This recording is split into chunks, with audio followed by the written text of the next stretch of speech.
Assalamualaikum warahmatullahi wabarakatuh. Saya akan menjelaskan mengenai materi tentang uang dan bank. Perkenalkan, saya Salwajinan dari Prodi Akuntansi Malam. Video ini saya buat untuk memenuhi tugas ujian tengah semester dari mata kuliah Pengantar Ekonomi Makro. Yang saya hormati Bapak Muhammad Rosidi, SEMM. Dan saya akan mulai masuk ke materinya. Yang pertama, apa itu uang?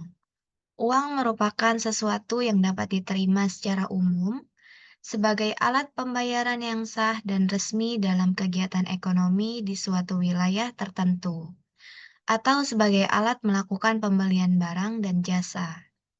Dalam ilmu akuntansi, uang merupakan aktiva yang sangat liquid, di mana uang merupakan aktiva lancar yang sangat mudah dalam penggunaannya, juga sebagai alat likuiditas yang sangat tinggi fungsi keberadaannya. Maka kenapa uang dalam neraca dicatat paling utama di awal sebuah aktiva lancar? Jadi tidak dapat dielakkan jika keberadaan uang sangat penting di kehidupan manusia sampai sekarang, di mana sampai saat ini uang juga masih menjadi alat tukar utama untuk bertransaksi jual beli. Selanjutnya, apa manfaat dari uang? Ada 4 macam. Yang pertama, untuk mempermudah dalam mendapatkan dan memiliki barang dan jasa yang diinginkan secara cepat sesuai dengan keinginan. Yang kedua, berinvestasi atau sebagai alat untuk mengumpulkan kekayaan. Yang ketiga, mempermudah dalam menghitung nilai dari barang dan jasa. Dan yang terakhir, memperlancar dalam kegiatan jual beli dan juga berdagang. Selanjutnya, fungsi dari uang itu dibagi menjadi beberapa macam. Yang pertama ada fungsi asli uang. Itu dibagi menjadi 3 bagian. Yang pertama ada uang menjadi alat tukar atau medium of change. Dengan menggunakan uang, bisa dijadikan alat tukar dengan barang atau penjasa tanpa harus menggunakan alat tukar yang lain.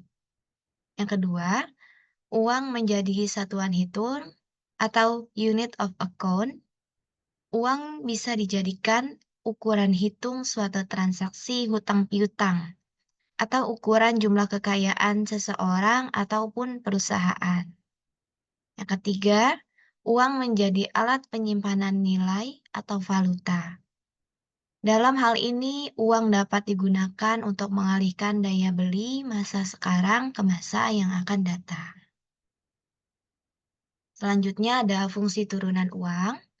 Yang pertama, uang menjadi alat pembayaran transaksi yang sah, di mana uang diterbitkan dan diatur oleh bank sentral. Yang kedua, uang menjadi alat pembayaran utang, di mana utang dapat mengukur jumlah dan pembayaran utang sebagai satuan hitung. Yang ketiga, uang menjadi alat penimbun kekayaan, di mana uang dapat dengan mudah diketahui jumlah kekayaan dengan menghitungnya. Sejumlah uang juga dapat digunakan untuk sebagai alat pemindah kekayaan, di mana uang dengan mudah dipindahkan ke pemilikannya. Dan yang terakhir, uang juga dapat menjadi alat pendorong kegiatan ekonomi, di mana uang dapat sebagai pemicu dalam seseorang bekerja menegakkan perekonomiannya. Uang pun dibagi menjadi beberapa jenis. Yang pertama, berdasarkan bahan pembuatannya, uang dibagi menjadi 2 jenis. Yang pertama ada uang logam, yang mana uang ini dibuat menggunakan bahan logam. Contohnya seperti emas, perak, tembaga, dan juga seng. Bentuknya juga mudah dikenali, nilainya tinggi dan stabil, tahan lama, dan juga dapat dibagi menjadi satuan yang juga lebih kecil. Yang kedua ada uang kertas, yang mana uang yang dibuat dengan menggunakan bahan dari kertas dengan standarisasi yang baku. Biasanya, dalam uang kertas ini terdapat gambar pahlawan atau gambar yang mengandung sejarah dan cap khusus. Meski terbuat dari kertas, tetapi tidak dapat disobek atau rusak, juga tidak dapat mudah ditiru atau dipalsukan karena dari bahan yang khusus dan juga berkualitas. Selanjutnya, ada jenis uang menurut lembaga yang mengeluarkannya. Itu pun dibagi menjadi dua jenis. Yang pertama ada uang kartal, di mana kartal merupakan alat pembayaran yang sah dan dapat digunakan dalam transaksi sehari-hari. Yang kedua ada uang giral, di mana uang tersebut yang berupa simpanan dalam bentuk giro yang dapat dicairkan dan dapat dipindah tangankan berupa cek yang termasuk dalam surat berharga. Selanjutnya ada jenis uang menurut nilainya, itu pun dibagi menjadi dua jenis. Yang pertama ada uang penuh, di mana uang mempunyai nilai bahan dan nilai nominal yang sama, atau bernilai penuh, yaitu nilai uang yang tertera sama dengan nilai bahan dan proses pembuatan uang tersebut, yaitu terdapat dalam uang logam, di mana dalam nilai uang logam senilai dengan harga bahan bakunya, bahkan ketika nilai itu sudah tidak sama. Maka Bank Indonesia atau BI menarik uang tersebut dan menggantikannya dengan mencetak yang baru disesuaikan dengan nilainya. Dan yang kedua ada uang tanda, di mana uang tersebut mempunyai nilai dan bahan juga nominal yang berbeda. Selanjutnya masuk materi bank, yang mana secara etimologis pengertian bank berasal dari kata bangko, yang berarti bangku. Secara terminologis, pengertian bank adalah lembaga keuangan suatu negara yang didirikan dengan kewenangan menghimpun, mengelola, dan mengatur seluruh hal yang berkaitan dengan keuangan. Di setiap negara terdapat bank sentral sebagai pusat dan acuan bank umum yang ada di Indonesia. Bank Indonesia atau BI itu termasuk dalam bank sentral.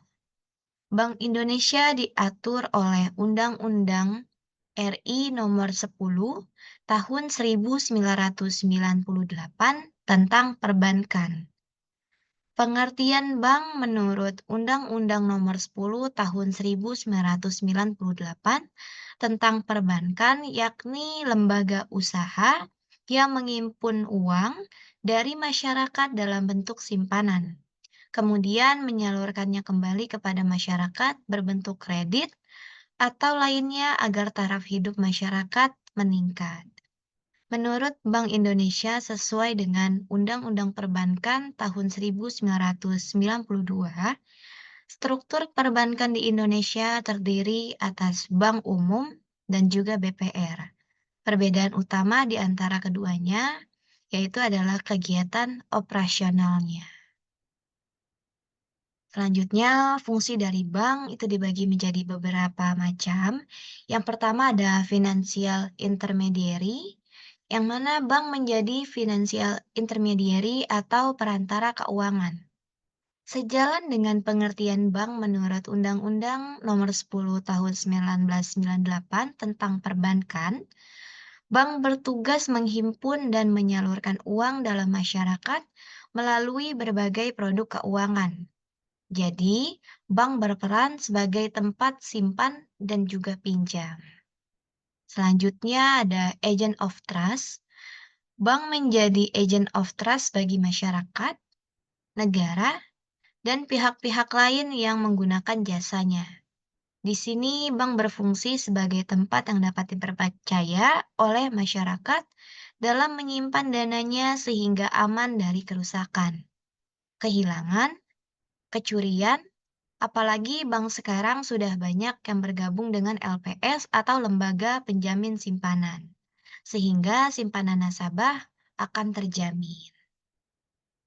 Selanjutnya, fungsi agent of development, di mana bank dapat memberikan aktivitas dan layanan kepada masyarakat dalam meningkatkan dan mengembangkan penghasilan melalui investasi, konsumsi, distribusi, dan pemanfaatan uang lainnya.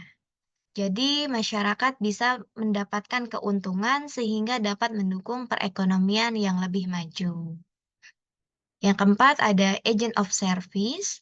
Bank berfungsi menjadi agent of service, yaitu bank di sini siap melayani masyarakat atau nasabah dalam hal keuangan. Sehingga bank baiknya di samping melayani simpan dan pinjam juga menyediakan layanan dalam bentuk jasa. Misalnya safe deposit box, transfer, inkasso, ATM di setiap titik fasilitas misalnya mall, kampus, rumah sakit, pasar, stasiun, terminal, sehingga nasabah dapat terlayani dengan mudah.